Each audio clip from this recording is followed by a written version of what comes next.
Well, we do have, going under special recognitions and the superintendent's report, I'll turn it over to Mary Ellen to, Great.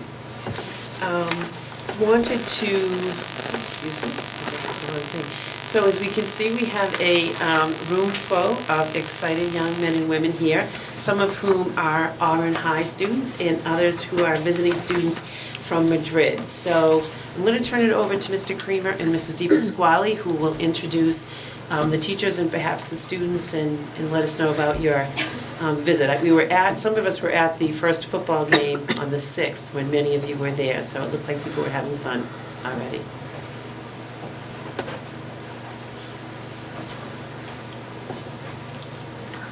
Well, we have Christina and Javier. Christina is my friend who was an English teacher in Madrid in Ortega y Gasset. And Javier is our colleague who teaches French. So she's had quite a few conversations with Miss Fidela in French. I'm going to invite up here to, unless you have any questions for me, I want to invite up Irene, Manuel, Tom Gannon, and Ryan.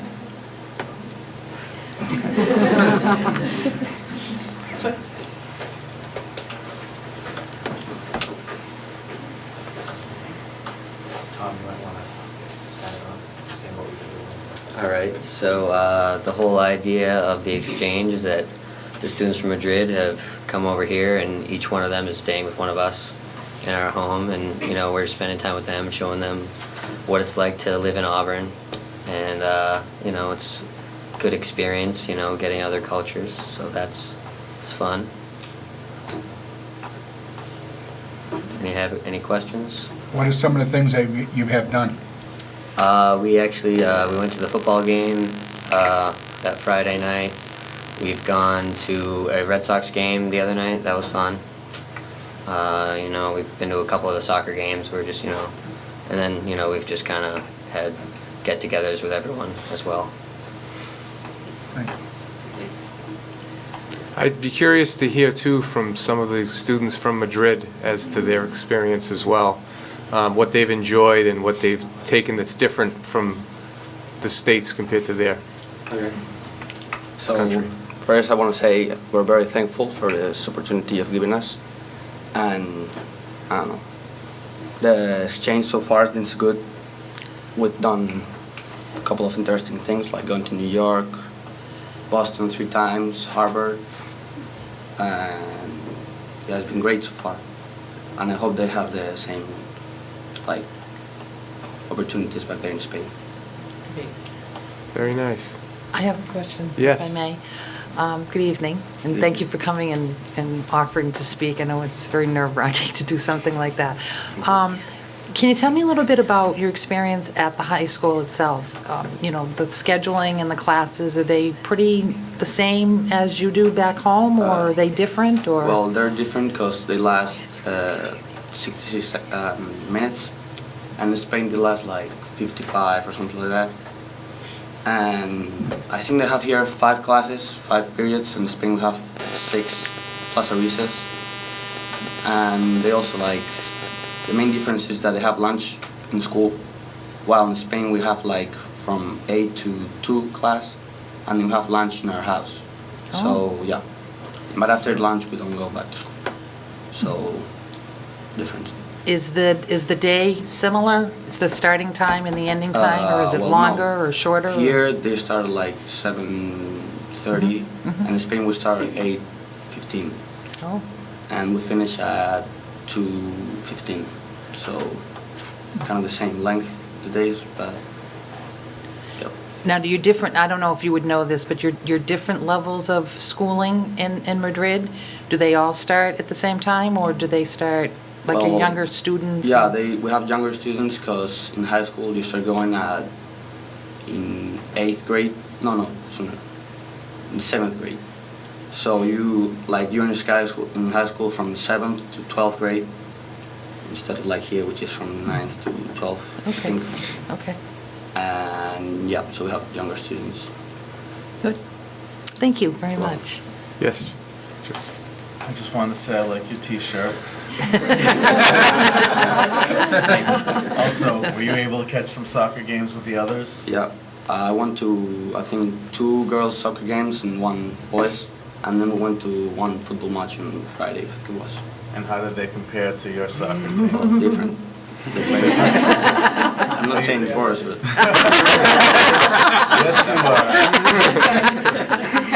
Well, I hope you enjoy the rest of your stay. Welcome. thank you very much. Any more questions?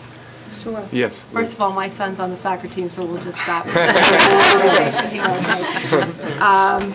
But I was at the game that you were at the other night. I think it was Tuesday night or Yeah, I think it was. Monday night. Yeah, Monday. And I was watching you guys, wondering how you were comparing it. Yeah. So it was interesting. But thank you for being here. So I'm curious as to what you find to be the biggest difference between students in Madrid and students here. Okay, I think, well, I don't know, the way they behave around school and teachers, they have a better relationship with the teachers, students. And for example, like the homework, they do it in different times because they have to like eat dinner at 6, while in Spain we eat dinner around 9, 10. Sure. So yeah, and everyone has like an extracurricular activity, while in Spain like most of the kids do, but not all of them. So yeah, and that's after school, and then school, I don't know, there are so many things to compare and contrast. I don't really know. It must be very hard for you to eat dinner at 6 when Yeah. when you're usually eating dinner at Well, 9. since we have lunch at like 12 or 11, I mean, I get hungry, so. 6 is okay. That's wonderful. How many of you from Madrid have been to the States before? Any of you? So for the rest of you, this has been quite an experience. We've never done this before. So that's wonderful. Thank you so much for coming this evening, and I hope you've had a wonderful time. And just knowing the kids in Auburn, I'm sure they've given you a wonderful experience, and hopefully you've had a great time. So. Thank you all. Thank you. Thank you. And I'd also be remiss if I didn't say to Mr. Creamer and Mrs. DiPasquale, obviously coming out of retirement too, to help with this, I thank you. We're very grateful for that. And Yes. I think you do a great job. It's a great program. You worked hard putting it together. And I see a very nice, strong relationship growing year to year. And I will continue to support this program. And my hat's off to you for all the hard work you do to get these kids together and show them different cultures. I think it's a great learning tool. Well, we appreciate all the support you've given us, with buses and everything else. We're grateful. Thank you very much. Thank you. If I could just say, Auburn students, when you do make the trip to Madrid, I think, is it Manuel, is your first name? Set the bar very high with his English speaking, so maybe someone can bring a tape back when you get asked to speak at a meeting in Madrid. He lived a year in Brookline, Mass. Oh, nice. But great. That's awesome. But how many of you any of you take English in school? Do all students It's in mandatory Madrid? in Spain. Yeah, so there In you any go. other language, it's just extra. Right. Like you can take French, but it's not mandatory. It's mandatory for all students to take English. Wow. Great. There were 6 other kids that aren't here. They're at the Red Sox tonight. Oh, Nice. good for them. We said, well, you know. Yeah. You're meeting Red excused. Sox. Yeah. You're excused. It's great.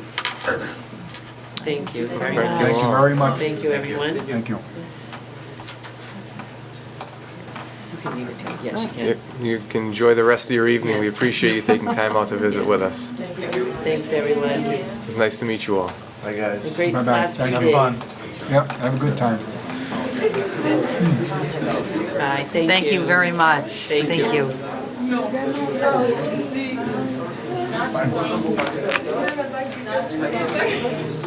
They're so cute. So if there are no objections, I'd like to, oh, you want to, oh, I'm sorry. Next on the agenda will be the MIMSI. So next we have Mr. John Smolensky, who is from the Massachusetts Mathematics and Science Initiative, which you've heard quite a bit about over the past couple of years. And John is here to share an update about how the Auburn students did in our first full year, now in our second year. So I will turn it over to Mr. Smolinski. Well, thank you, Superintendent, members of the committee. You had a great year, and we have some good news to report tonight. So we've been doing this for a full year now. We're starting our second year. When we entered into the partnership, we had 3 goals. Increase access to advanced placement. We felt that many more kids at Auburn High School could do the most rigorous curriculum with a little bit of assistance and support. Increase performance. We like 3s, 4s, and 5s, but in reality, the only way you don't do well on an AP course is by not taking a shot and getting involved. And if we do both of those things, your kids will be more successful in college, and America needs them to be more successful in college. So a number of things have happened over the last year. I'm just going to discuss a couple quick ones. We've trained a lot of Auburn teachers. Your teachers have been wonderful. They give up time in the summer. Every math, science, and English teacher gets 2 full summer institutes with us. Last year it was at the wonderful new math and science facility at Bridgewater State University. They also do a 2-day workshop. They'll be coming up in the next 4 or 5 weeks or so. So they get 7 days of professional development per year. We help underwrite the cost of the exams for the students, $19.75 toward a full cost $89 exam.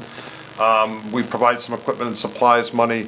The real biggest thing is the Saturday student study sessions, and more on that here in a second. We're in a number of schools.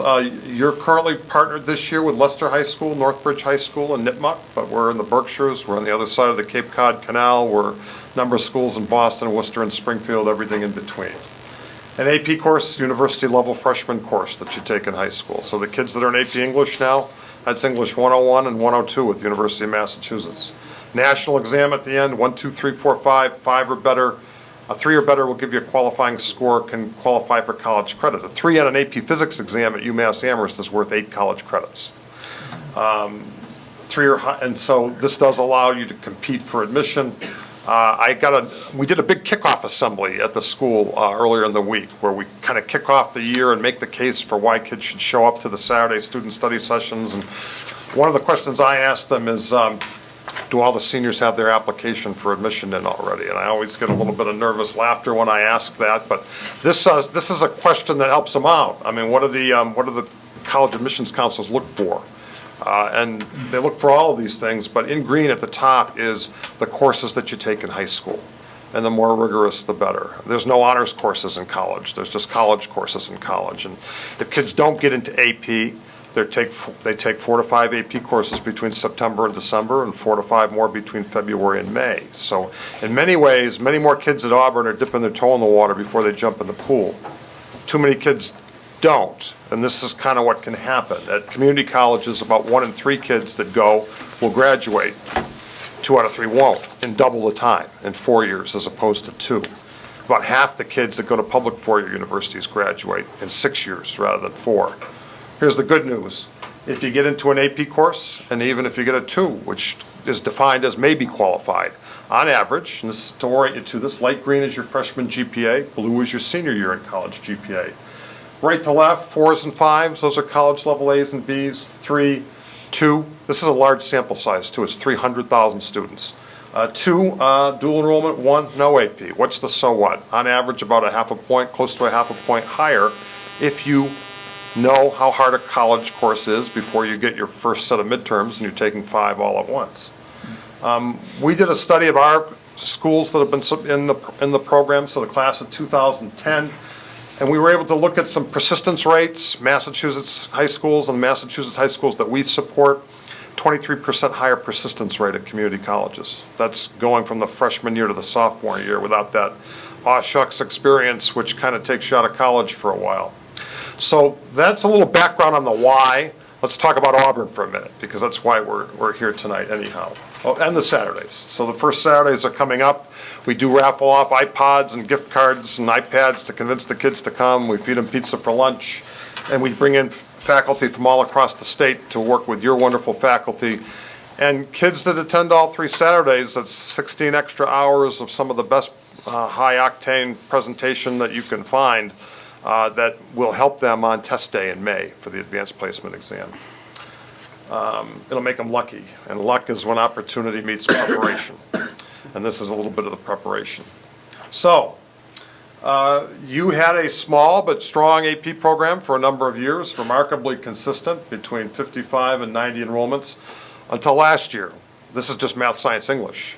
So all the data that I showed is also applicable if you're taking history or foreign languages, social sciences.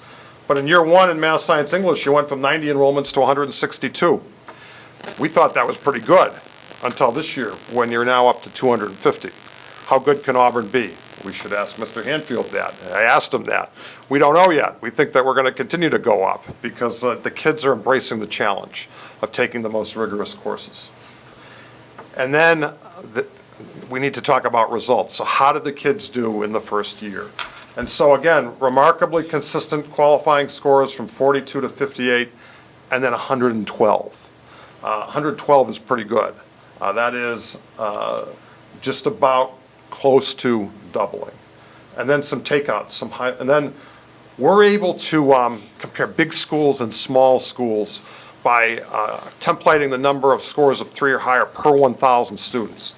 Just to orient you to this, blue is the United States of America, orange is Massachusetts. No surprise that Massachusetts is better than the United States of America. We got great high schools here. Auburn is one of them. Green is Auburn. Auburn was right at the United States of America, below Massachusetts. Not through any lack of talent, you had a smaller program. Kids weren't walking through the door. Your superintendent, your principal threw the door open and said, we believe in the kids. We want their best shot. Give us their best game. And in year one, you went past Massachusetts. You're almost off the chart. I'm going to need to get a bigger slide next year for Auburn High School. And then some highlights, 2-year increase of 177% enrollment. This is just math, science, English. Over 2 years, a 241% increase in STEM AP enrollment. Science, technology, engineering, and mathematics. Also spelled J-O-B, because that's where most of the jobs are going to be by the time they graduate. AP Mathematics, 160% increase. Doubled AP Statistics. Added AP Computer Science. AP Science, a 347% increase, from 23 enrollments to 103. This is pretty spectacular stuff. Doubled AP Chemistry, 47% increase in AP Physics. I had to go to another page. This is highlights on performance. 54 qualifying scores, a 93% increase in qualifying scores. 151% increase in STEM qualifying scores, 33 to 83. 103% increase in scores of 4 or higher. These are college level A's and B's. So you went from 31 to 63. That is complete mastery of the subject. AP Science, a 286% increase in qualifying scores, 15 to 58. Tripled AP Biology, one of the best performances in the state. 20 qualifying scores in a brand new physics course. You never see that many qualifying scores in a first year course. 33% increase in chemistry, AP Mathematics, scoring in a new statistics course. Those scores will go up even more next year. 14 calculus scores of 4 or higher. Those are the next generation of engineers. And AP English, a 16% increase in qualifying scores, big increase in the grade 11 course, which is the rhetoric course. If you can read at the college level and write at the college level, you can just about do anything. That's where it starts with the English teachers at Auburn. Low-income students, large increase. Once you swing the door open wide, your AP courses begin to replicate the census of your school. And so that's what we're seeing now. The young ladies of Auburn. We look at young women in math and science. We look at young men in AP English. You're beginning to, again, to have the census of your school be replicated in the courses. 67% increase in qualifying scores by girls in AP Math and Science in year one. It's pretty good stuff. So, ladies and gentlemen, we're very proud of your results. I'm sure that you are as well. I think that we will write some new records, though, with the class of 2014 and 15 as we continue on in our partnership. I would offer that if you think that this is a good thing, we will be asking for your advocacy with your elected officials because we're partially funded by the Commonwealth. This is a kind of a private-public partnership. There's actually a program fee that you guys had to vote on to keep us going. It's kind of spend $1 to get 5 is roughly what you're getting, but we couldn't be happier. Subject to your questions. Any questions? Yeah, I have to tell you, I was really very skeptical about opening the doors up to bring in more students. And I don't mean that in a way that I felt like. It's a little counterintuitive, isn't it? It is. I almost was afraid that we were going to have to scale back on how rigorous our program was if you were letting more students into those AP classes. So I am so excited at these results. This is wonderful, and it says a lot about. I actually even have a slide specifically for your concern. So if I let John into my AP class, who's a 2 on most days and a 3 on his best day, Casey, who's a surefire 5, is not going to get his 5 because I'm going to have to slow down the instruction for John. Right. This is 61 schools, 2008 to 2014, scores of 4 and 5, the high-end scores. 4s have gone from 740, Auburn is in here, 742 to over 1,700 scores of 4, 449 to over 900 scores of 5. So if anything, the stronger students are working with the students that are pushing themselves, extending themselves, just like they do in college. Right. Again, because when they leave you, they're all AP courses at the university. They got to be ready for that. So I think we've got a good answer for that. So It's wonderful. it is. Yeah, it really is. So I just have to clarify, I thought a 4 or a 5 was a qualifying score. 3 and higher. It's 3 and higher. Yep. Fantastic. Thank you so much, Mr. Hanfield. Kudos to you. It's really, these are wonderful results. Yes. If I may, it's certainly kudos to Mr. Hanfield, also to Dr. Lauzet. It really, and the team at the high school. Sure. It's really been a culture shift, because once, there was the thinking that only particular students could make it in there, and these numbers certainly prove that our students are not only making it, but thriving in there. So it's a credit to both Kathy and Casey and their teams, and obviously the support we get from MIMSI, which is greatly appreciated as well. Okay. All set? Thank you so much. Thank you, very everybody. much for Thank coming. you. Appreciate it. And this definitely will be put up on the website, right? Oh, definitely, yeah. Yeah, good stuff. I'd like to move back to the superintendent's, the student representative's report. That'd be great, yeah.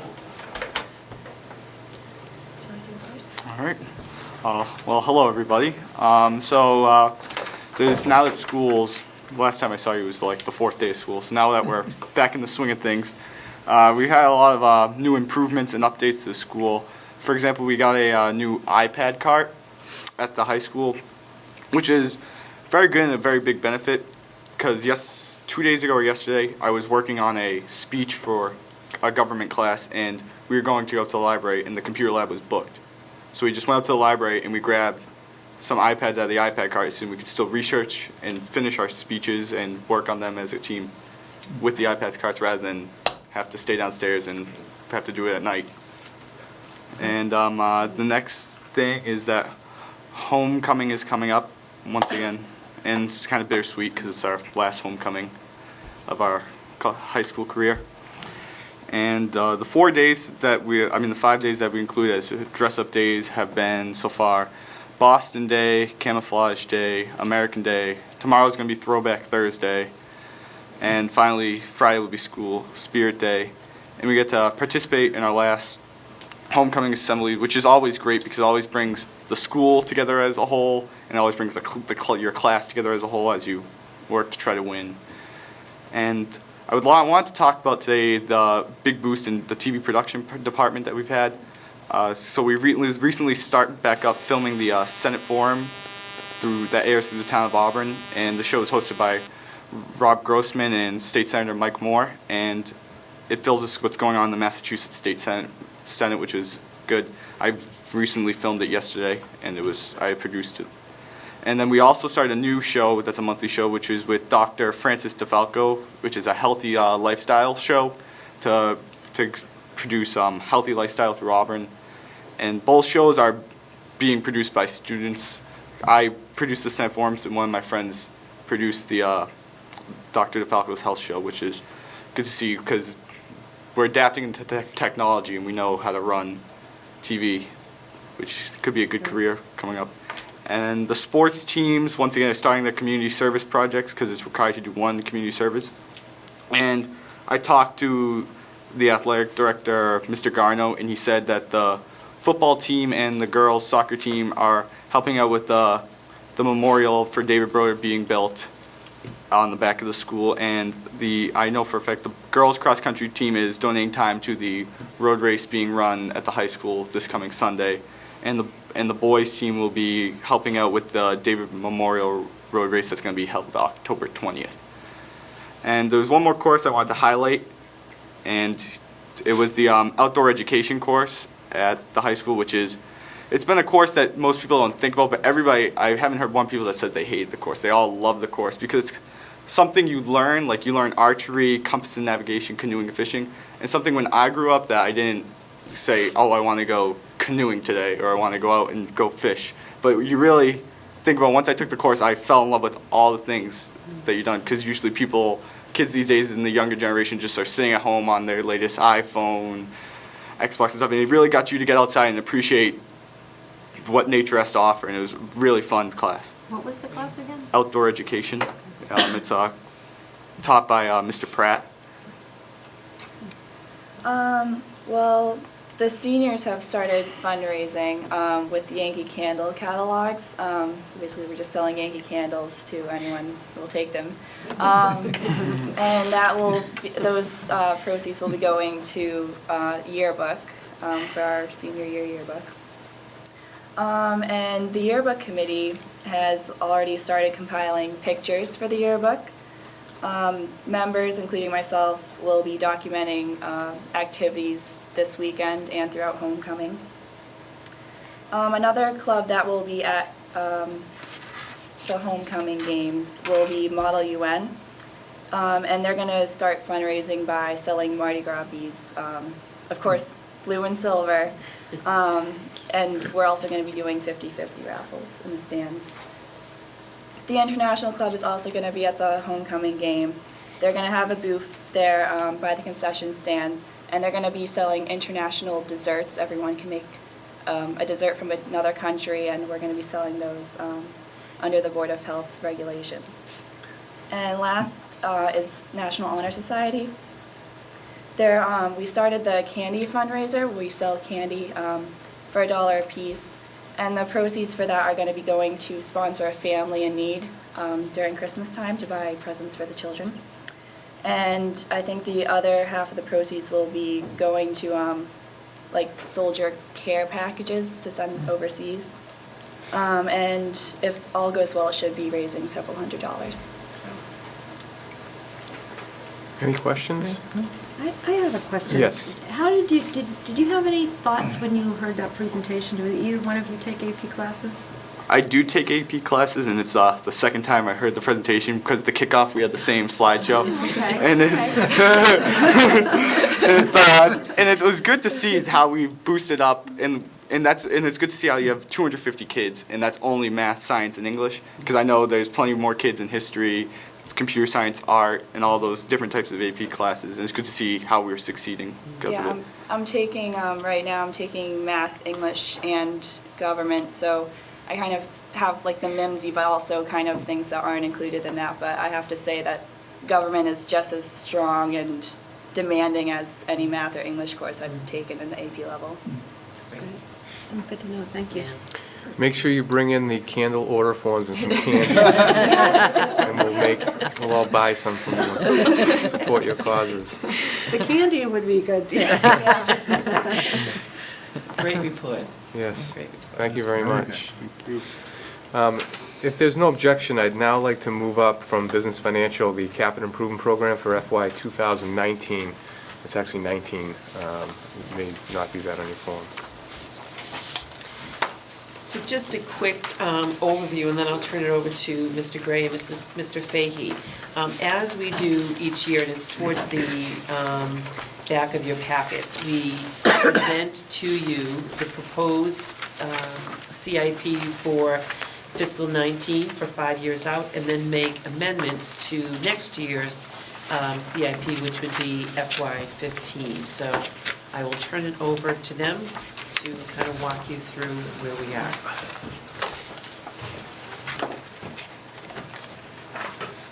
Good evening. Fiscal year 2019, 5 years out.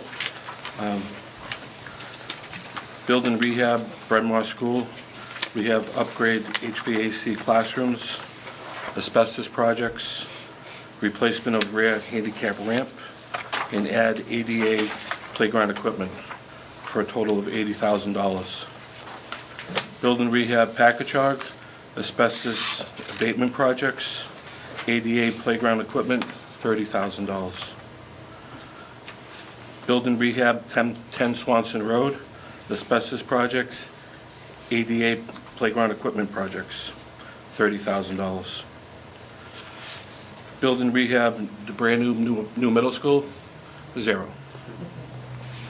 Build and rehab Auburn High School, ADA playground equipment, and exterior door upgrade / replacement, $60,000. Build and rehab central office, upgrade fire alarm system, $30,000. Building total, $230,000. Next, we have equipment for Packagug, $20,000. Equipment for Bryn Mawr School, $20,000. Equipment for 10 Swanson Road, $45,000. Equipment for the high school, $90,000. Equipment for the new middle school, $20,000. Equipment for special ed / central office administration, $15,000. And cafeteria equipment replacement, $25,000, for a grand total of $235,000. That's what we present for fiscal year 2019. If you remember, so on here, it does not reflect Julia Bancroft or Mary D. based on the accepted recommendation from the master plan team last time. And actually, at this time, the new Auburn Middle School will be 4 years old. And we did put in some equipment because likely, hopefully with laptops with iPads that Kyle had mentioned, we're likely to replace them. I'd entertain a motion. Oh, what's the motion to To approve the FY19 Okay, I'm sorry. CIP as presented by Mr. Fahey and Mr. Gray. I'll make that motion. I'll second. Is there further discussion? All those in favor? Aye. Aye. Motion carries. My turn now to talk about the, sorry, what? Oh, okay. 2015 recommended change that we're asking the school committee to approve tonight. Mr. Fahey and I went out and we went through this. Obviously, there's a number of changes that'll be occurring within the district over the next couple of years. So as we went through the list, we tried to determine what was money that we thought should stay in the buildings they're in, and then where we might see some shifts. So the list you have before you shows that at Bryn Mawr, we're recommending no change. At Julia Bancroft, we're asking to shift $30,000 to 10 Swanson Road. No shift at Mary D. Stone or at the Packagug Elementary School. In 2015 at the middle school, we're asking to take the monies from the other remaining schools and projects to be determined somewhere down the road by the master plan's team recommendation, since we would not recommend putting any additional money into two schools that the master plan committee had decided not to remain open. And then at the high school, we're asking to remove the school board scoreboards from the current the current fiscal year 2015 capital plan, and replace with upgrades to the water heater. And then last, at central office, asking for no change. The one on page 2, no change to the educational equipment system-wide, and likewise no change to the system-wide technology replacement plan. In 2015, one of the things that we recently discovered was that the lighting at the Auburn High School auditorium in the foyer, the lighting that was installed when the building was first constructed, they no longer make replacement light bulbs for them. So one of the things we're asking for the committee to consider is allowing us to move money to address that issue. Mr. Fahey has been in discussions with the administration, the athletic director, about the upcoming basketball season and need to have appropriate lighting for that. So one of the things we're asking the committee to do is look at shifting that money from the am I ahead of myself? 2015, 2014, for this year. I think I just, It's actually been the. I just crossed over two different things, didn't I? Yeah, that's okay. I was so anxious to let Yeah. everyone know that we had some other projects. I'm sorry, I take that back. Yeah. We're asking these changes for the 2015 capital plan. So that's why Mr. Fahey should present this until I know what I'm talking about. I thought it was fair to be shared. He just shoved me here and said, you present, so. If I could just talk real briefly about the lighting, because I'm sure our building, everyone still thinks our building is brand new. Being built in 2006, we have roughly 21 atrium lights. They're very nice, they're very good decorative lights. However, they exceeded their life expectancy already, meaning that we have 3 compact fluorescent lights inside there. And what's happening is the domes are actually heating up, and we can't get replacements from Philips. So their recommendation is to replace them. We would like to replace them with the LED lights that will give us a life expectancy of 20 years. So we'll be working closely with National Grid, grabbing all sorts of rebates that we can to incorporate that atrium along with the gymnasium for this year. That's actually one of the warrant articles, yeah, Okay. for Article 3, to actually transfer money from the Article 4 of the May 2009 annual town meeting, $36,000 from available funds in Julia Bancroft and $39,000 from Mary G. Stone, and move it to the high school. So that'll come up for your vote shortly. Okay, thank you. We would need a vote from the committee on the amended FY15, if you agree with it. I'd entertain a motion to, Yeah, I'll make that motion as presented. by the business manager. Second, I'll second that. discussion? All those in favor? Aye. Aye, it is a vote. Great. So now, did you want to, are we continuing with this, or did you want to move back? If we could actually Yeah, go to the finish- warrant we'll- articles, we'll just that finish that Mr. now. Fahey's here still too, would be Yes. great. So as noted in the superintendent's memo, the fall special town meeting has been set, and that is for Tuesday, October 29th. So if you see in your packet, it will be these draft warrant articles that have blue notes of explanation regarding those. So I'll turn it over. Just to a quick update, Mr. Gray and I will update you. So this first article here is one that you have seen before. This is, if you recall, we had $112,000 appropriated at town meeting from Medicaid funds.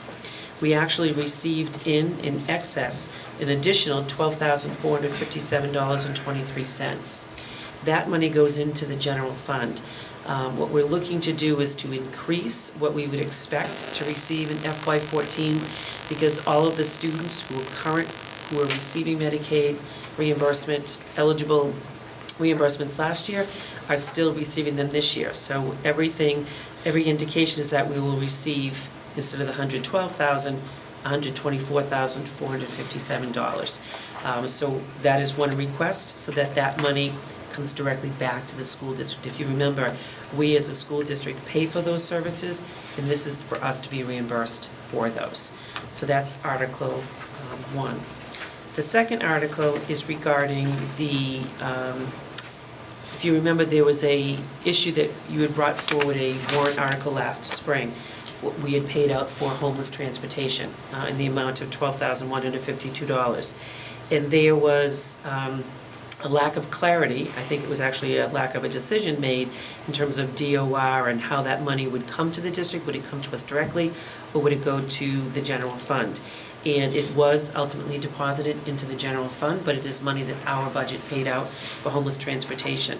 So what we're looking for here is to take out that money from the general fund, assuming town meeting approval, and that we would use it for transportation costs, whether they be for homeless or any other unanticipated transportation costs. That's money that's in the town general fund currently. The third article is regarding the CIP that Mr. Gray and Mr. Fahey mentioned. taking funds from those that had been appropriated in May of '09 and repurposing them to address the issue of the lighting at Auburn High School. And then the last one, which is on the back side, and speaks a bit to what Kyle had mentioned a few minutes ago, and we have presented to you now on a few different occasions regarding the park testing.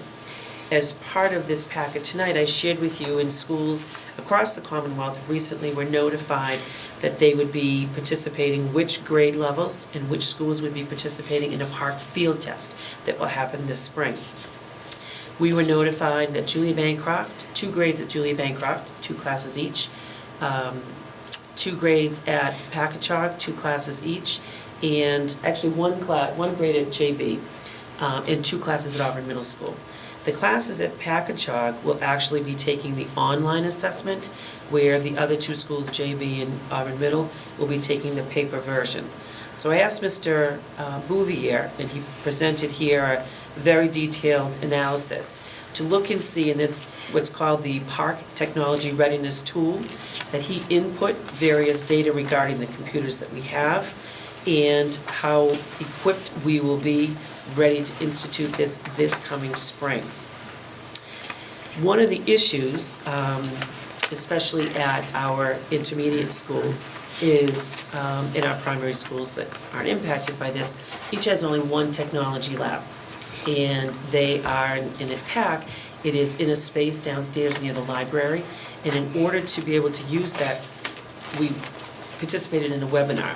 You would need to set up these barriers. Ideally, what they want is the computers to be back to back so that students can't see each other's work. There simply isn't enough room in there to have that configuration. Each of our classrooms does have, plus there's end computing that Mr. Bouvier goes into that could be a potential issue. Each of our classrooms has 5 computers in it each, but I think we would agree that's not an ideal testing situation to have 5 students taking an online high-stakes assessment. It will eventually be high stakes, while the rest of the 15 or 18 students are continuing on with their work, not a perfect environment. So what we're proposing is to request from town meeting the purchase of 4 additional iPad carts. There'd be 30 on the carts. One of the additional items that we have to purchase is Bluetooth keyboards. And currently all our iPads, as you know, they have keyboards built in, touchscreen keyboards. Those are not acceptable for the park. You have to have an attached Bluetooth keyboard that Mr. Bouvier is now investigating the best one at the most effective one at the most reasonable cost. So if I direct your attention to the final page of Mr. Bouvier's memo, this shows the breakdown to purchase an additional 4 iPad carts. Now, important to note is this is not going to have us fully prepared for the full implementation of PARC, which would occur in the 14-15 school year. But it will allow for the full implementation of the field test that would happen at Packagug this spring. With the iPads, they're easily transportable on an individual basis, but when you start looking at carts of them, 30 in a cart, it's obviously that much more difficult. So it is our recommendation that that we seek this funding from town meeting. Do you want to, Entertain a motion, and then we can open this up for discussion. Do we want to do the entire warrant? I mean, You can take them individually or cluster them if there are any that you want to approve, and then through the chair, I think we should just do the articles separately, just because I think we've got some discussion on maybe 1 or 2 of them, and I wouldn't want to bog down the others that are just kind of, I mean, that's just my recommendation. I'll entertain a motion to accept Article 1. I'll make that motion. I'll second that. Is the discussion on Article 1? There being none, all those in favor? Aye. Aye, it is a vote. I'll now entertain a motion to accept Article 2 as presented I'll by the make that superintendent. motion. I'll second that. Is there any discussion? I have a question. Liz. Dr. Brunel, can you just explain to us again, how do we share the responsibility of busing homeless students, or do we take that burden on ourselves? we share that responsibility. So if there was a student who, say for example, lived in Leominster and became homeless and was living temporarily in Auburn, we would share the responsibility with Leominster to transport that student, if the student chose, back to his or her home district in Leominster.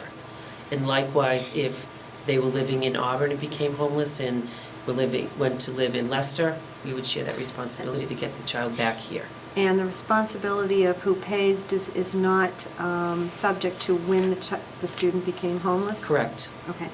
If at any time. Wayne, did you have a question? No, I'm outside on this one. Another unfunded mandate. Correct. Any further discussion? All those in favor? Aye. Aye. It is a vote. I'll entertain a motion to accept Article 3. I'll make that motion.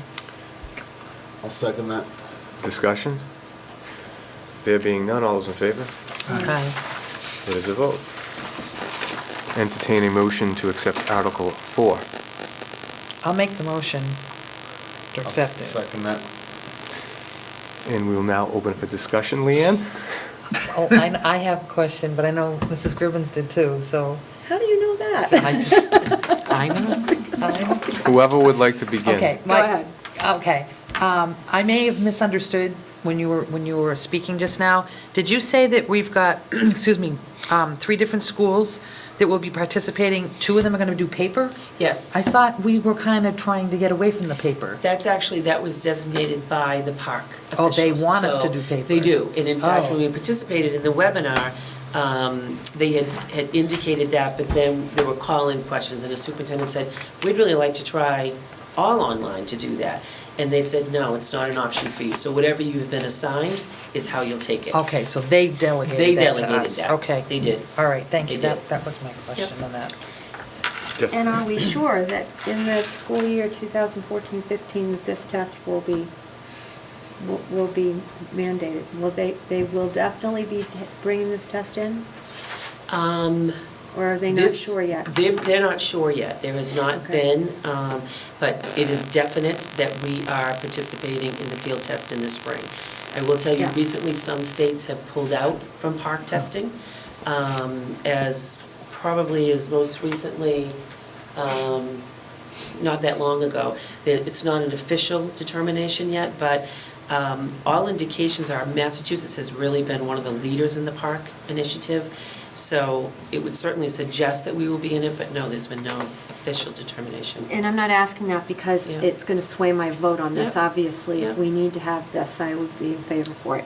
I'm just so furious about this whole thing that I just, and even more so when you say that, that the computers, they want them to be back-to-back and all. Oh, really? Right, Like, right. Who has space for these things and Yeah. who has those kind of labs Yeah. available? So, And they've given some, through the chair, they've given some flexibility in terms of, scheduling students at different times throughout the day. But what that does is it just disrupts the school Well- day for a longer period of time than having all of the students, take it and then en masse. that also, to me, suggests that is morning better than afternoon. Right. You've got so many inconsistencies Right, here and so right. many unfair Right. ways that they're asking us to do that. Yeah. It's just crazy. When we had put this together, it was really about how do we create the most positive testing environment that we can. So that's really why we came up with this. Now, this will not address our need come 14-15. This is really addressing Right. the need for this school year. And then we wait and see what the determination is. And we've, have capital money that we've been saving, but that's part of our technology replacement. So this is really something in addition to that. Okay, and then I have one last question, and I apologize. So the iPads, what is there a learning curve for these kids when they're working on these iPads? That would be, we do have iPad carts now in all of our schools, but the idea would be to get these purchased. I don't think there's as much of a learning curve with the iPads. I think with the Bluetooth keyboards, there actually will be for our students because they're very adept with the touch screen. Using a keyboard is something different. So we want to purchase these as soon as town meeting approves it and get them into the hands of students so that way, so it's not a test on can you function well with the keyboard Exactly. and the Right. technology. it's really testing the content of what they know. Right, Yep. okay, thanks. Any further discussion? All those in favor? Aye. Aye. It is unanimous vote. Great. Thank you very much. We can now move back to your superintendent's report to donation for approval. Okay. Yes, so Mr. Hanfield, the other Mr. Hanfield, is Mr. Casey Hanfield informed you of this, and his brother runs the Pop Warner, that they made a donation to our middle school of football uniforms, and 45 of them to be exact, approximate value being $4,000. So it is my recommendation that that you accept those with gratitude. I'd entertain a motion. I accept with gratitude the donation of approximately $4,000 worth of football uniforms to Auburn Middle School football program. Second. Discussion? All those in favor? Aye. Just, Yes. That's really nice. We knew you wanted to say something. well, That's really I nice. really don't, because I'm certainly here enough throughout the school year, but just with respect to this donation, I just want to clarify that we, prior to the middle school football program existing, Pop Warner fielded teams at the grade 6, 7, and 8 level. We had uniforms in our trailer that were probably worn maybe 2 seasons. They're never going to be worn again. So the donation number that's on there, the dollar figure, is really more for our tax purposes. So when we file, we can put it in there. So it's not like we went out and spent $4,000 of Pop Warner money. There were uniforms that they look like brand new out of the wrapper that we're never going to use. And as we were cleaning out the trailer in August, certainly there's a need at the middle school, for those. And so we felt it would be only right to pass those along as a donation, because that'll continue to benefit kids that have come through our program and kids that'll join our program who didn't play in Pop Warner. So I just wanted to make that clarification. It's not like we're swimming in money. It was really more, I just put that there just when I file our taxes, I'm on the straight and narrow with the donation letter, so. Thank you. But we're thrilled that we could do it. We're happy to do it. Yeah. Thank you. Thank you. And with that, I'll see you in October sometime, I guess. Which is right around Good the night. corner. Good night. Wanted to make you Yes. aware, we have 2 retirements. Mrs. Pitson, who has been a long-term food services director here since actually 1989. She has been working in a dual role with the Leicester Public Schools as well as the Auburn Public Schools. So her anticipated date of retirement is at the end of this calendar year. We certainly wish her the very best. She has served well for a number of years with us. Also, another long-term member, beating Mrs. Pitson by almost a full year, in 1988, Judy Turcott, assistant to the business manager, is also intending to retire at the end of May of this school year. So both positions will be a challenge to fill, but we wish them both well and certainly thank them for their service. And then lastly, Mr. Campbell, our Director of Pupil Services, has accepted a position, the Director of Pupil Services in Martha's Vineyard. They have a regional school district there, and he will be leaving us at the end of November. In terms of, it's never easy to replace people, and there's certainly ones that have been here as long as Mrs. Pitson and Mrs. Turcott have been. But Mr. Gray and I have already met with the Leicester Public Schools to look at and set a timeline. We're putting together the job description that will come forward October 2nd for your review, have a posting and have worked backwards to be sure that we have someone of top quality in place. And for Mrs. Turcott, we've actually not made those decisions yet because she'll be around with us much longer. But Mr. Gray has started those discussions with both Mrs. Moore and Mrs. Turcott. And Mr. Campbell, in terms of leaving, midway through the year, I think the plan will be that we'll look for an interim who would come in and help us through the end of this school year, and then post the position in the spring and do a full search. It's challenging to fill a position mid-school year. It eliminates a lot of potentially good people, I would offer. Yes, Liz. In terms of Mrs. Pitson and Mrs. Turcott, those are 2 women that have been Yeah. behind the scenes and have done a fantastic job. And it is really our loss that they are retiring, and I hope that they find their retirement to be very pleasant and wonderful, because they really have given a lot to this district and have been so valued. So it's sad to see them leave, but it's nice that they're retiring and going to enjoy their time. I'd like to echo her statements, because I remember when I first came on the committee reviewing the bill schedules and seeing some of her detailed findings, or if something wasn't, and I give kudos to her staff as well, but her attention to detail was phenomenal. So, and I agree, and also in the business office, I think Ms. Turcott's been fantastic. And I have to say too, I'm glad that you're doing the interim position, because I don't think it's fair to take someone mid-school year when these children have these special needs. So I'm in total support of you hiring that position in that fashion.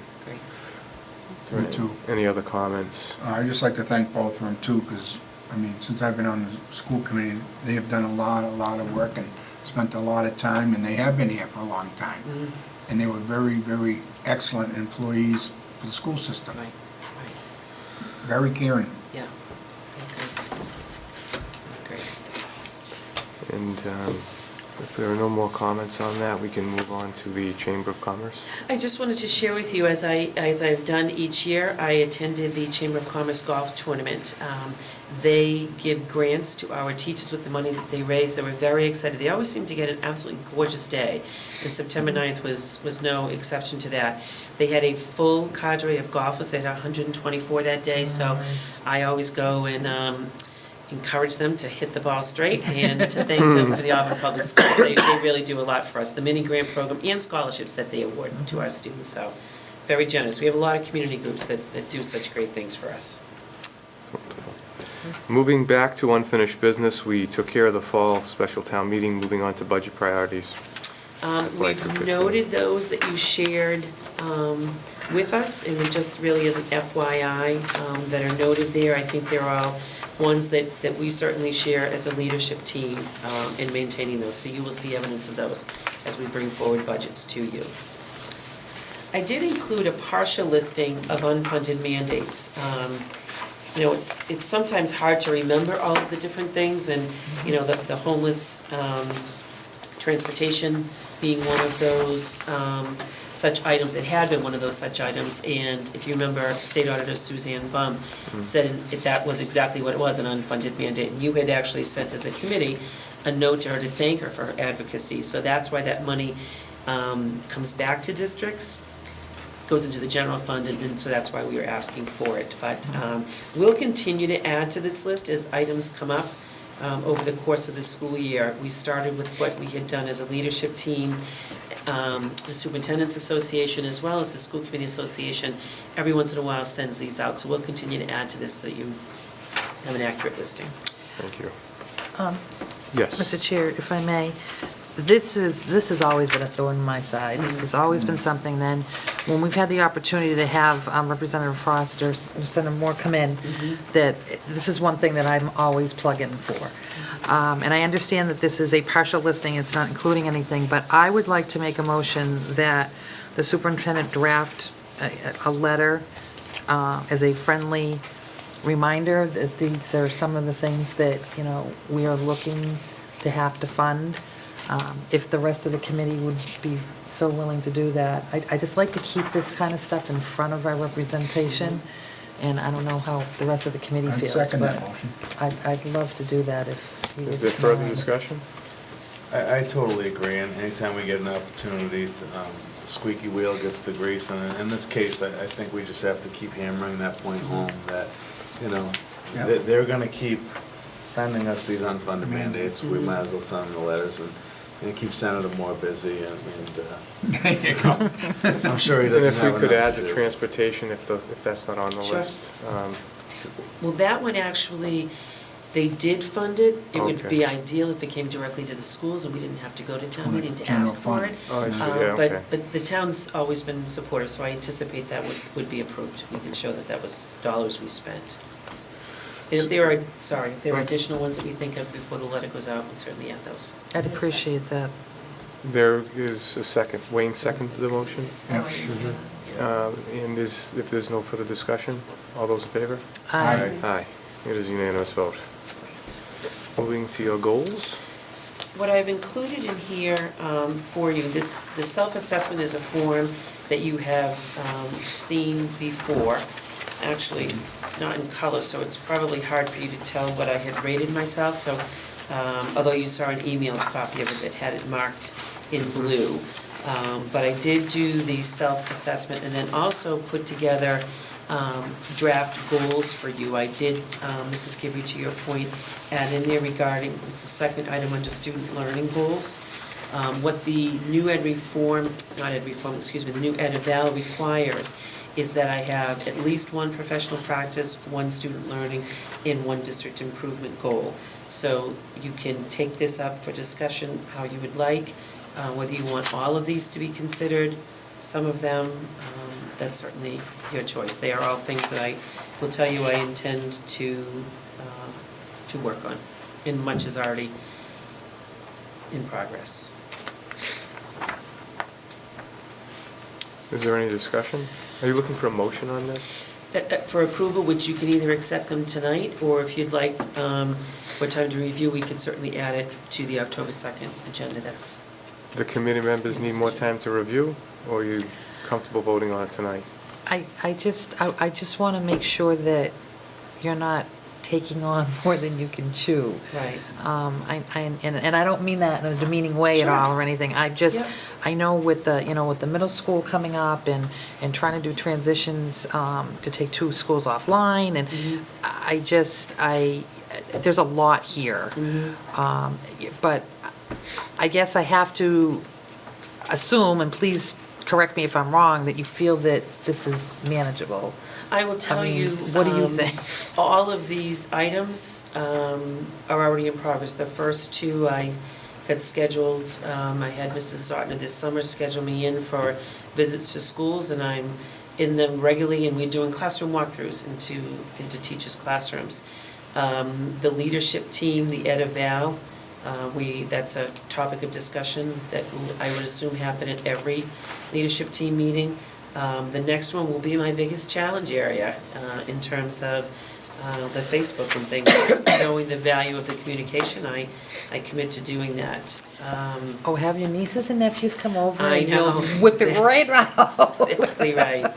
That's exactly right. The student learning goal issues, that's the, focusing on the achievement gap. We commit to, I talk about it all the time, continuously getting better, so that's something that have been focusing on and continue to really focus on.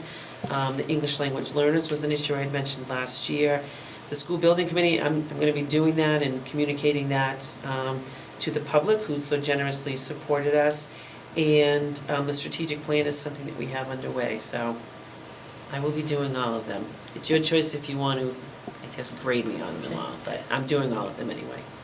Let me ask you this. Do you feel that your, the goal listed, the first goal listed under the student learning will be a little more challenging just because of the fact that we have the director of special ed leaving and you'll be working with an interim? I mean, how do you know? No, I do think that it will. I will tell you Dr. Lozay is instrumental in this too, because it's always about trying to provide the right supports to our staff so that they're better equipped to provide the right supports to our students. So, I think anytime that there is a loss in an administrative position, it creates a hole.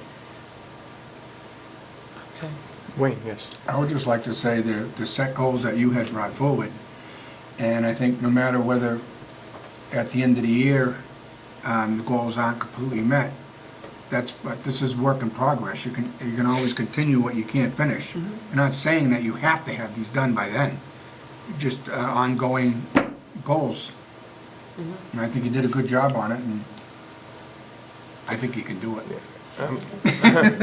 I know I'm comfortable voting tonight. If someone wants to make a motion, if someone would like to table this for another meeting for review, I'm fine with that too. But I can tell you, I'm comfortable voting on it tonight. I'd make a motion to approve it, superintendent's draft goals. I'll second that. Is there further discussion?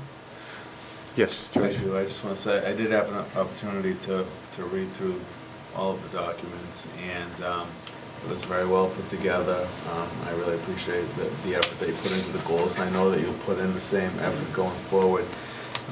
What struck me the most is something that I came across, probably not worded exactly this way, but in a few different ways, a few different times, and it was about forming relationships. And I really appreciate that, and I can see that's how you get things done around here, and that's how you get things done around anywhere. Not everyone buys into that, not everyone understands that, but I think you've done that, you've formed the relationships, and I think that's going to help you to achieve these goals. And I just want to say I appreciate that, and I appreciated reading that language. You're never, you're always willing to give credit where it's due, and you never leave anybody out when you're giving the credit. You make sure that you mention all names involved, and if you don't have all the names, you don't mention anyone, and it's just, I appreciate the way you go about your business, and I think you will achieve the goals because of that, because you have the support of the leadership team as well as the teachers and everyone else that's involved in the district. Thank you. It is a team. I appreciate that. Thank you. And I agree. That was really very well said. I would Yes, agree. I agree with that.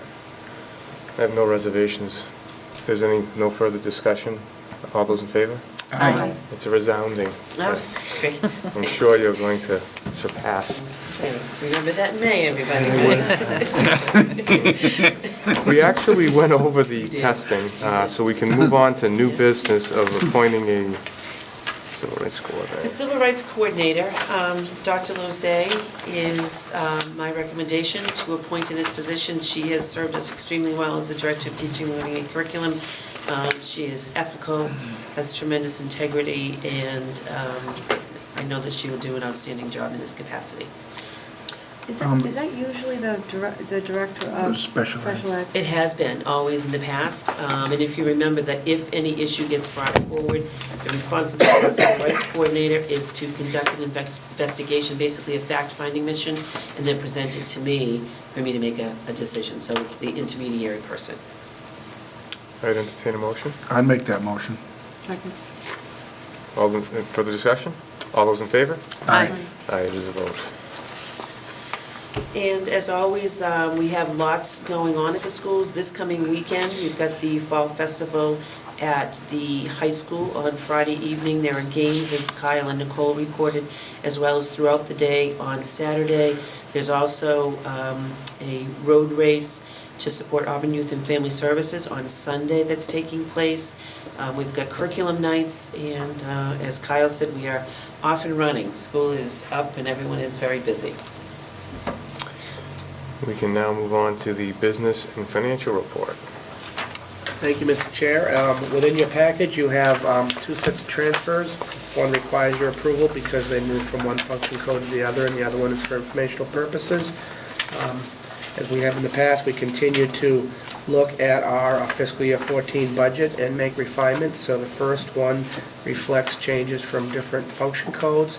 This is in reflection of, as you can see by the explanations, that some staff have been negotiating different pay increases for some summer work and replacement of different positions. So I respectfully ask the committee to approve these transfers from the 1,000, 2,000 function codes. Entertain a motion. Make the motion to approve the transfers as requested by the business manager. I'll second that. Discussion? Through the chair, if I may. Yes, Leanne. The secretaries at the different schools, they don't work year-round?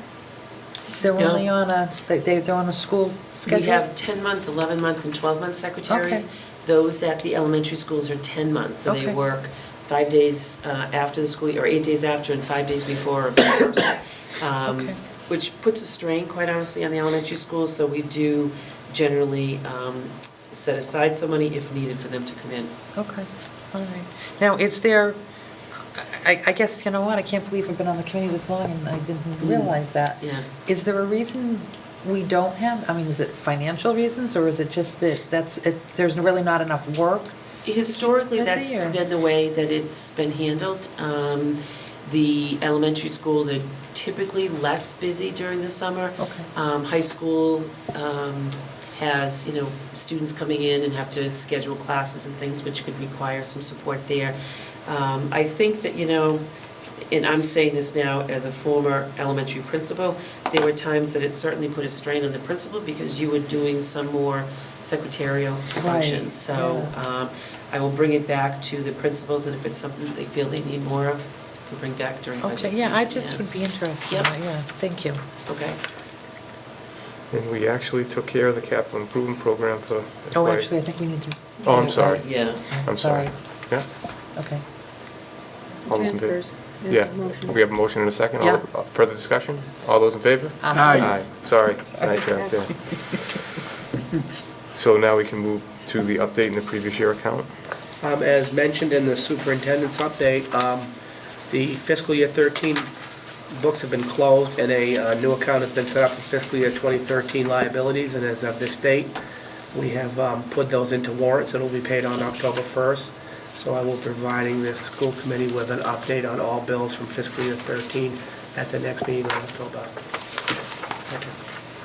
Very good. So now we'll move to the busing update. Yes, Mr. Chair, I have reams of data for you so that you can become well-versed in our first several weeks of school bus transportation. Just a few comments as you receive the data for the first time. I'd like to point out that, as I've stated in the past, very fortunate to have a very well-run system in place. So this was really nothing more than me picking up where Mr. Deedy and the superintendent leadership team has continued to provide very safe and reliable transportation within the district. What you have here is some data review of the first few weeks of a few first days of school. The first set of data that you have is a bus logs that are logged in at each of the schools. They reflect the time that a bus arrives at the school in the morning by bus number, and then what time the bus actually departs the school in the afternoon. This provides us with some idea about whether or not buses are arriving early, on time, or actually in a couple instances where they were arriving just about when school was starting. So that allowed us to have some discussions about what was necessary in order to tweak those bus routes in order to get them to school on time. And reviewing the data, it was evident on the second set of data that I gave you, which are bus counts by school, head counts, as well as the last departure time from whatever elementary school that bus should leave from, and then the last drop off to give us an idea on what time our last elementary school students are left off at the buses, from the buses to the bus stops. I can say that with all certainty that the students are arriving under an hour from the time they leave the school until they arrive at home. That we also look at the head counts to determine capacity. Today's yellow school buses that you see driving throughout the town have a capacity of 77 students. As you can see from the bus counts, we do not exceed that. It is generally accepted practice within any school bus. I know the question's been asked on how many students can sit in a typical seat, and while the Federal Transportation Administration doesn't have a mandate, most school buses are built so that a small elementary school child, 3, could sit to a seat, as well as 2 larger middle school or high school students. So that occurs on some of our bus routes. But as I said, they are certainly beneath their capacity. I think, once again, addressing the fact that we've had a system in place for a number of years, and this is a continuation of that. We had minimal concerns over the first couple of weeks of school. As you know, all routes are unique and individual, and we respond to any parents' or schools' concerns as it comes to busing of the students. As a matter of fact, the leadership team today, we discussed discipline issues as they occur on the buses, and the school principals work very closely with the bus company to make sure those incidents are discussed and that appropriate action is taken. There has been some discussion about adding maybe additional buses over the last several years. I will tell you that that is something that would, at this point in time, would probably resolve in a complete system redesign, because it's not as simple as taking one route that may have the perception of having a number of students on it and just adding a bus route. So it's certainly something that we always discuss, And if there was at any time that we wanted to certainly bring forward a discussion to the school committee, we will do that. And we are also looking to the future, knowing that over the next year or two, we are certainly going to be having major changes to our school configurations. I know in initial conversations with our bus company, we've talked about the fact that as we move to our new middle school, that probably will increase some bus transportation issues, since middle school right now does seem to have a number of walkers. And then when the new middle school is repurposed for an intermediary school, we'll probably be looking at some additional needs, because children of that age probably will not walk directly to the existing middle school, which will now become an intermediary school. So we're also looking at that as something down the road. So I'm happy to report that I believe that in my number of districts that I've been in the past, where we both contracted as well as had our own bus companies, that I feel the Auburn School District is well served by the current transportation setup, and I have constant contact with AA Transportation, and we certainly discuss and try to meet the needs of all of our students as they come forward to us. This one sheet that talks about the times of arrivals, it would be hard for me to determine what buses were late. Are you finding that buses are getting to the schools late? Well, through the chair, if you notice at the top, it gives you the time of the schools. I'm sorry, It's now okay. I see that, yeah. Well, once again, it's a lot of data at first, so what we tried to do is we looked at, for instance, at the high school, they open at 7:25 a.m., so as you peruse the numbers, we're looking for anything that would give us an indication that the buses are arriving late, and likewise, we did see that there was a couple schools, in particular the Packagug School, that buses were arriving just about on time, and we continue to talk to the bus company about the ability to refine that route to give students enough time to get off the buses and get in the classroom. So those are the kind of things that these reports provide us information, was to talk to the schools and to the bus companies about, are there things that we can do in order to make this a more efficient schedule. Yeah, because I can see that Packagug starts at 8:25, and on the 13th, buses came in at 8:25, 8:28.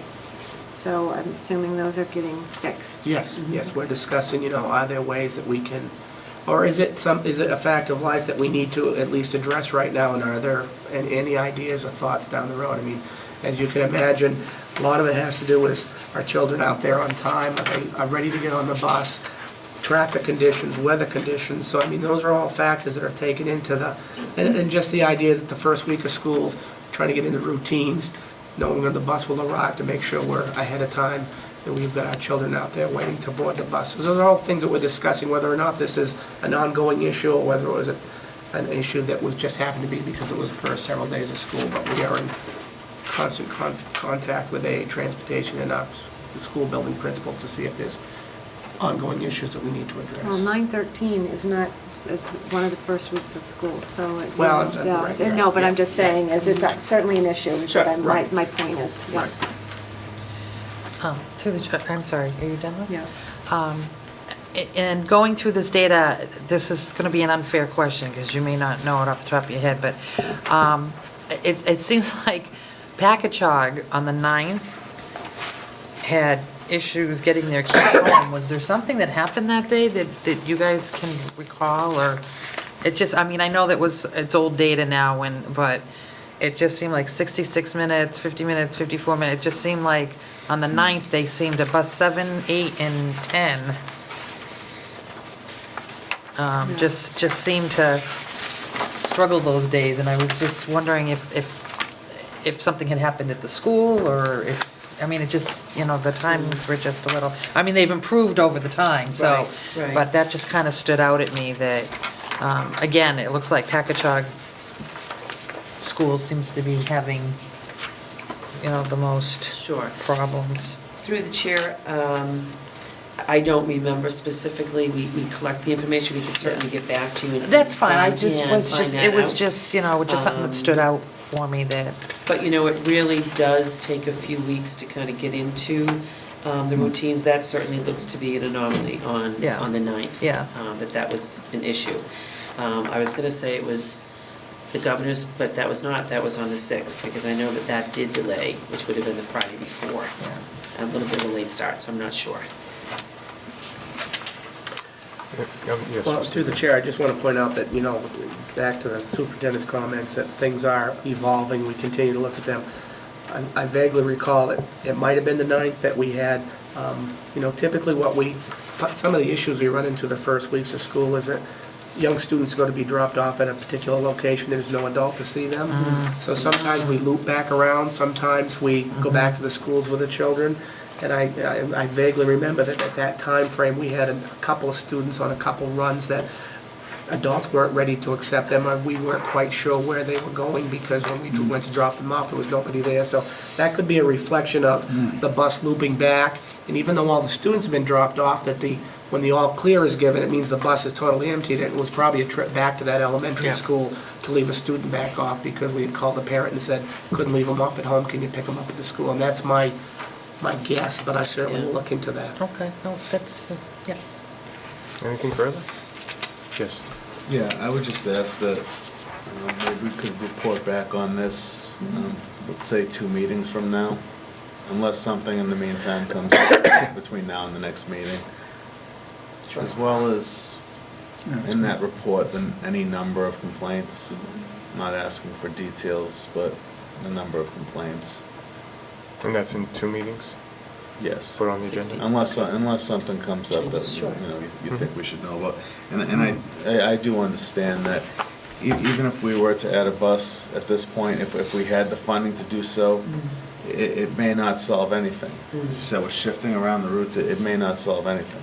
We may be in the same boat, just a few less people on the bus, and I don't think that would solve anything. But I just want to keep taking a good hard look at it over the next year. Yeah. Through the chair, I would say, I think as Mr. Gray may have mentioned, is, we'll be looking at all of these and seeing, is it that we need to make major changes to our routes? I mean, we've got some real low ridership on some of our buses, and that's particularly at the high school level, which is not all that unusual. But, maybe there is some different way we configure it, and it may even be that, it was probably 4 or 5 years ago, we came to you and made a shift in the start and end times of schools. So that may be something that we may need to come back to you with too, which we would do, so as part of the budget process, you may see an additional bus added. And then, we'd probably, if we were gonna make any shifts in start and end times, we'd wanna do that, probably by the end of this calendar year, to give parents and everybody enough notice, because 5 minutes really can make a big difference too. Sounds good. One last thing. Yes. I don't want to drag it out any longer than we need to, but when will we start studying the new middle school location and the busing for that?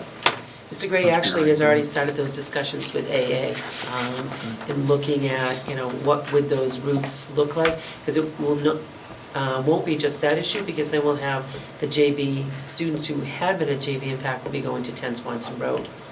So that will be a difference as well. So that's going to take quite a bit of time, but Mr. Gray started that actually, was this summer you had discussions with him I around that? met with AA to just because, once again, as we discussed the contract, there was concerns about, can we make some adaptations down the road if we need to? And I said, well, that will certainly happen when the new middle school opens, and that's when we started those discussions. So they're very aware that no matter what we have for routes today, they're not going to be the same in 2015 when school opens. So we've already started those discussions to talk about what we need in place in order to make sure that all the kids get to school on time.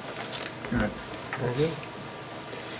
Well, if there's nothing further, is there anything further on busing? Do we have to go into executive session? We do, yeah.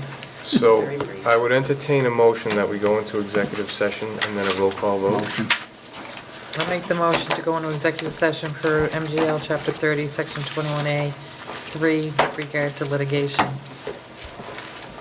I'll second that. Roll call? Mrs. Scrivens? Yeah. Mrs. Gilbert? Yes. Mr. Scobie? Yes. Mr. Page? Yes. Mr. Lord? Yes. Good night, everyone.